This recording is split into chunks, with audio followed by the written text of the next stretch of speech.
your attention, please. Please, your attention. As you can hear, it's difficult. The sound is difficult here, so please try to remain a bit silent. Really listen to us. So I'll give the floor to ADG Culture, who will give a few words before you have an actual presentation on how it works. Merci Hugues.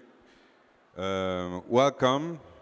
First of all, merci d'être tellement nombreux, malgré un agenda particulièrement rempli. Comme vous avez vu aujourd'hui en salle, le secrétaire a présenté la petite vidéo qu'on vient de voir, qui s'appelle Dive into Intangible Cultural Heritage.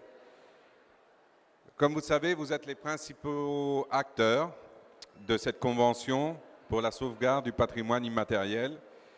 Et c'est donc à vous que nous avons réservé la primeur de la présentation de ce projet.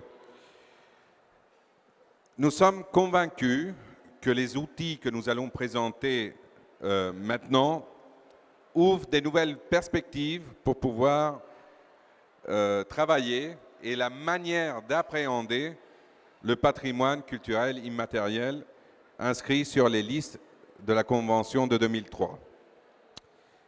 Ces outils sont prometteurs aussi pour l'ensemble du secteur de la culture de l'UNESCO. Il est crucial de décloisonner l'information dans un langage accessible à tous et de mieux mettre en évidence la cohérence des actions des différents programmes du secteur culture, mais aussi avec les autres secteurs des systèmes des Nations Unies dans leur ensemble, dont l'agenda 2030 aujourd'hui nous mène à chercher le développement durable. Comme vous le savez, la sensibilisation à l'importance du patrimoine immatériel et son appréciation mutuelle au cœur des objectifs de la Convention. C'est avec cette ambition que les interfaces ont été conçues. Exploiter au mieux les informations dont dispose l'UNESCO pour donner à voir et comprendre, explorer et par effet de miroir, inviter chacun d'entre nous à réfléchir sur notre patrimoine. Elle démontre la diversité de nos cultures et en même temps à quel point elles sont reliées les unes entre les autres. Je passerai maintenant la parole à Hugues Sicard, spécialiste de gestion de l'informatique de l'entité du patrimoine vivant, qui va vous présenter plus en détail la logique de ce projet et ses installations que vous pourrez commencer à manipuler par vous-même pendant toute la semaine et à partir de maintenant. Hugues, je te laisse la parole. Merci. Merci. Merci. Good afternoon. So, I've actually been working in the Intangible Cultural Heritage sections for 15 years, and we develop many activities of knowledge management. And actually, we focused our efforts in providing services to state parties and trying to make our work as efficient as possible with scarce resources. And so, our main objective all over those years was to really provide the best possible services to you in terms of interfaces, in terms of statutory activities, in terms of delivery of capacity building. But so we accumulated as well a lot of information.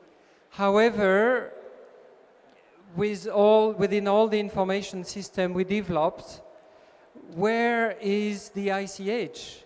Where is the Intangible Cultural Heritage? It's supposed to be somehow fun with a lot of emotions to each one of you. We, of course, that information, we displayed it through the lists that you all know, the list by the type of list, representative list, urgent safeguarding list, list by years, list by countries. But however, it was not really helping in grasping the cultural diversity that is contained in all the lists. So we thought of it from the Secretariat with a couple of other people that was providing reflections on how to deal with that. And the core concept emerged in 2016 when we decided to think on how to bring together all the elements that have something to do one with each other, independently from when they've been inscribed, independently from the lists, independently from the countries. And so also we wanted to offer a way to navigate through a chain of concepts. And somehow you would pass from wood to trees to forests and offer the possibility to see how all the elements can be related to each other, either being very close or how you can get from one to the other one. So in 2017, last year, we started to index all the elements against the UNESCO Thesaurus, which is a quite extensive vocabulary. And we also added a couple of concepts that are really about intangible cultural heritage. And then we came up with 15,000 relations, 15,000 links. And so we had a huge amount of information. And then we had to deal with how to do something about all those connections. And so we brainstormed with a couple of IT experts, really actually fantastic people, one of which being Nadie Bremer from the Netherlands. In fact, her training is astronomy. So that's somehow why we end up with the constellation. And she's really a great artist. I also worked a lot with Pierre Clisson, a wonderful IT person, specialist in artificial intelligence, and he's as well a yoga master. So we brainstormed a lot. We came up with what I'm going to show you now. So what you have here is what we call the constellation, and all the dots are corresponding to ICH elements. All the rounds, they are corresponding to concepts. And the bigger the circle is, it means the more ICH elements are related to that. And what is magic is that you can actually dive in it. So you can zoom in, and you can zoom until you see pictures of each of those elements. I hope you have all eaten, so you're not too hungry. That is, we are in the part of food preparation, food customs, and you can see all those elements that are related. And then what happens when you put your mouse over it? What happens, you can fix it, and you can see what is this element. Well, maybe it's not opening, which is not a big deal. You can see all the relationship of this element within the constellation. This element being, if not mistaken, Arabic coffee. You can also, so once you have selected it, you can see to what it is related. All the concepts we found, for instance, conflict resolution. So from here, you can click on conflict resolution, and it brings you to the concept of conflict resolution. And you can see, zooming out, where it fits in the whole constellation. You can see to which element it is related. For instance, this one from Colombia, if I'm not mistaken. And we can, the same as we did before, we can click on it to go over it and see again what it is about and see to what it is connected. And you can click on the side, and then you see all the other elements that mathematically ended up being close together. And this is a compromise, the best possible compromise in 2 dimensions. Of course, the dimension of ICH are much wider than 2 dimensions, and so this is a kind of compromise. So you can as well, it seems that opening the element is not working, maybe because it's, no, here it works. So for instance, I click on the element, you can see the element, you can see the description, watch the video, and go back from here to the page that most of you know about the elements, where you can find all the documentation. So you can as well, if you're looking for something in particular, you can search. So for instance, if you're searching something about, I don't know, about Uganda, then it presents me a list of results. You have the country, you have also a number of elements, and if I click on the country, it goes to the country. And you see from here, you have a number of links. Some of the links correspond to elements. So as I said, those colored dots. And it's also related to a region. If I click the region, then I see all the countries around. So as you can see, those green hexagons, they represent regions. And it's in fact the regions of UNESCO, the 6 regions. And you can see that the regions are spread apart. And they're spread apart because the elements related to the countries that are related to these regions are bringing those regions towards a given part of the constellation. And what you can see is that, for instance, Sub-Saharan Africa ends up being quite close to a galaxy that is around oral tradition, and you can see here that what relates to Europe ends up being more towards a part of the constellation that is related to craft, related to other domains.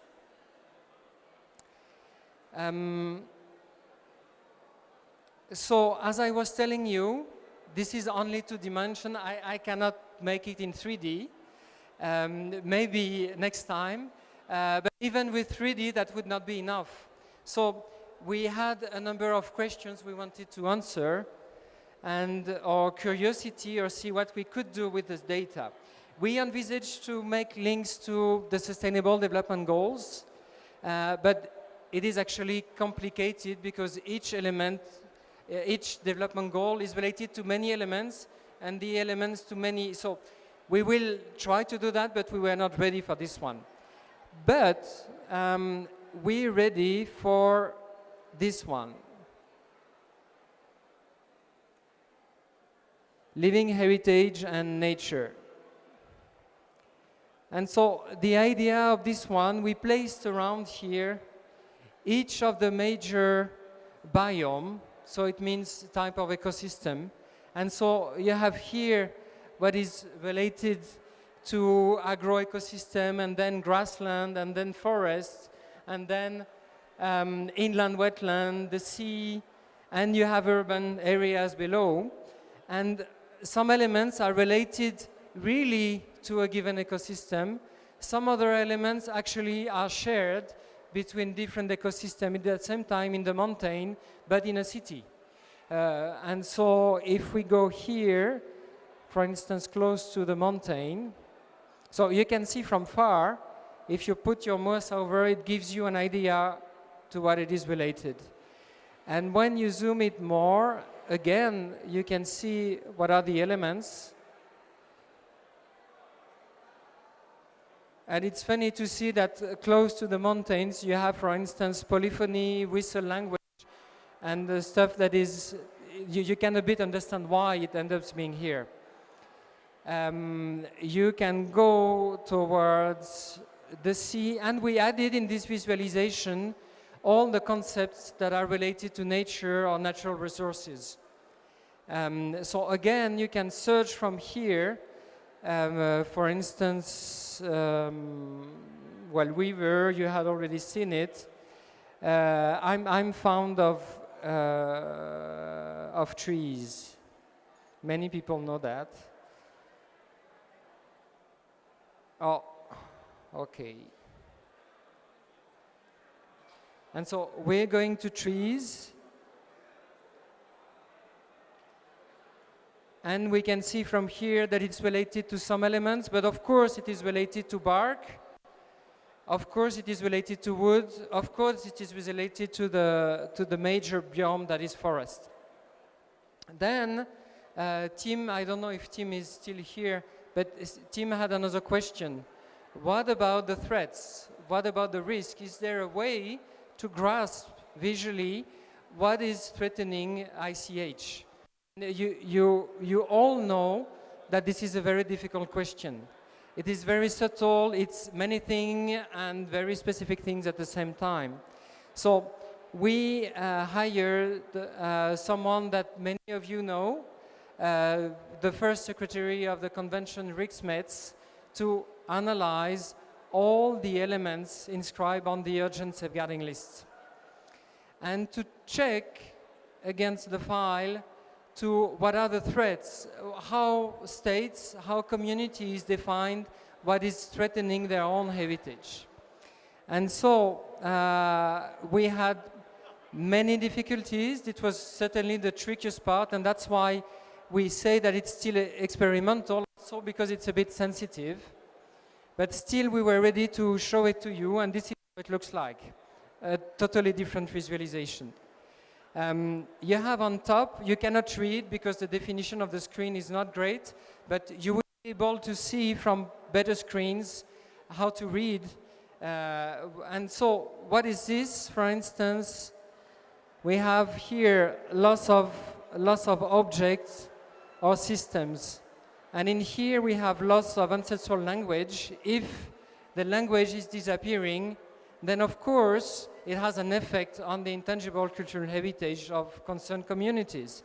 And by clicking on it, I can see to which element we related it. We can do the way around. You can click from this element, that is this one being from Uganda. I'll choose another one, one from China. And when I click here, I can see the element, but I can also see to what threat it is related. And so you can see that it's related to demographic issues. Some of those issues we cannot do, you cannot do anything about.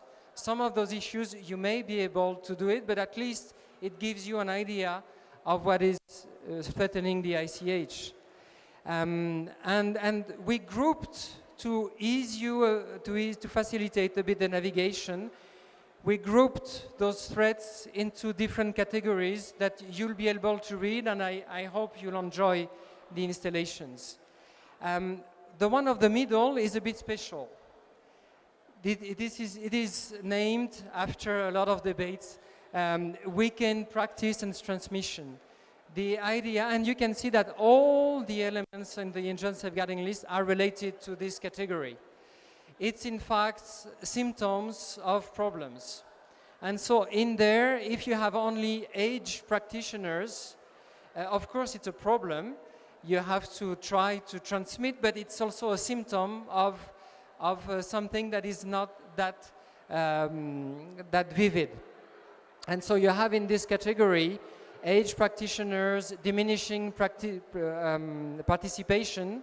So if people are not participating, then this is a sign that something is wrong. And as much as, for instance, if I have blood pressure, it's certainly caused by something else, but I can also do something against my blood pressure. And so this is the concept of the main category, to somehow tell you what are the symptoms, and then you can see the specific threats. Maybe it's because I'm eating too much, maybe, and then that would be in the other categories.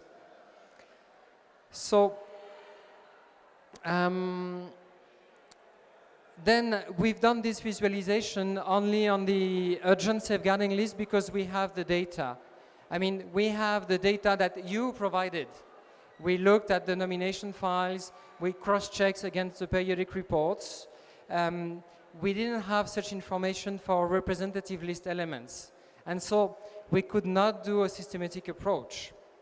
And so this is why, one thing that I have to tell you, if I go back to the main visualization, is that what I showed you will be different tomorrow evening, and will be different 2 days from now. Why? Because we'll have new dots, and we'll recalculate the best possible positioning of everything. And so you will see that some of those categories will shift a bit because of what it's added. And so I made a simulation as if everything was inscribed, and I could see that, oh, it's going to move like that. So maybe I should not extend too much, I don't know. I should let you ask some questions if you want afterwards. So I would like also to add something. We've made 15,000 relationships. We've done the best we can, we checked. But of course, each of those relationships this is an interpretation. This is not hard science. And somehow the work that we've done, although this is purely mathematics and knowledge management, it's more kind of impressionistic than scientific or than statistical. And so you should not see it as a scientific demonstration of what is ICH. You know better, the people know better. It's just a way to give an idea of the overall diversity and navigate according to what is dear to you, so that what you're really interested in or what is interesting the communities you are working with.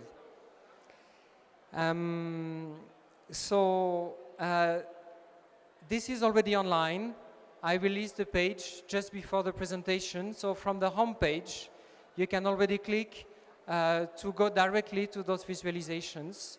And the installations that are here will be made available to you during the whole week. It's available in English, in French, in Spanish. We were about to have it in Arabic, but finally we could not. Hopefully that will be soon. It's not that complicated because we thought of it right from the beginning. So, and we'll come hopefully with other visualization. Once you have threats, what about the safeguarding measures? What about what is inscribed on the register? And how do you relate the threats and the safeguarding measures? So this is some of the things we have in mind that is to come later. So thank you for your attention, and I pass back the mic. Thank you, Hugues. Applaudissez-le. Merci. Comme Hugues l'a dit, comme vous voyez, c'est un instrument qui est dynamique. C'est pour ça qu'on parle de patrimoine vivant. La preuve, elle est là. Et ça va changer tous les jours avec les nouvelles inscriptions. Comme l'a dit Hugues, on va voir des transformations. L'idée, c'est que vous pouviez vous submerger pour voir ce que cet instrument peut vous donner. Mais cela a été possible, et c'est important, grâce à une généreuse contribution du Royaume des Pays-Bas, que nous avons pu, à partir d'un prototype, développer les interfaces et organiser ce lancement aujourd'hui.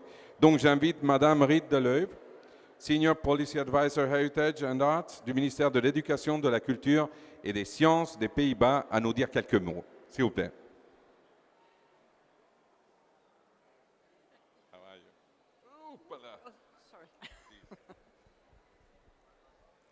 Thank you, Mr. Assistant Director General. Delegates, thank you for giving me the floor for a few moments. The UNESCO Convention on the Safeguarding of Intangible Heritage has become more and more popular over the years. 15 years ago, the convention was adopted, and now it is time for reflection and for innovation. Reflection on the nature and effectiveness of the different instruments of the convention, on the monitoring of the results to show the impact of the convention, and it is time for innovation. Innovation, for instance, in communication and outreach. We cooperate in this together with the objective to make visible the cultural diversity of ICH in the world, and at the same time, the interrelatedness in the wide variety of cultural practices of different countries. And that is exactly what this new tool, Dive into Intangible Cultural Heritage, is all about. To grasp and make visible the inscribed elements of ICH on the different lists. So far, the inscriptions are presented year by year, country by country, list by list. And now with this new interactive tool, it makes it possible to search the lists and experience the cultural diversity, the links with nature, food and education. And we are a bit proud that a Dutch artist, Nadia Bremer, designed this beautiful concept like a universe of ICH elements. She has won many prizes for the visualization of big data. And with the help of contemporary technology, anyone will be able to navigate through this diversity and to see these correspondences between the cultural practices and jump from one element to another through the concepts they share. And we think this is a great opportunity and a possibility for the broader public to get to know ICH better and to get to know the convention better. So, a great communication tool. Because of this and the possibility to show the richness and the worldwide interrelatedness of all the ICH elements, this is the reason the Netherlands gladly supported this project. And we hope it will be a big success. Thank you very much.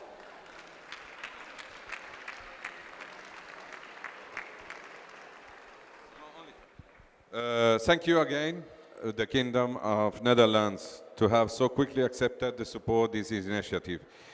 Je vous propose que si vous avez des questions précises, vous le posiez directement à Hugues ou quelqu'un de l'équipe. Nous sommes très fiers de cet instrument. J'espère que les États membres sauront l'utiliser. Et bien sûr, c'est en working progress. Donc, ça va continuer à augmenter. Vous êtes tous invités à l'utiliser. Merci Hugues. Merci de nous avoir écoutés. Merci encore.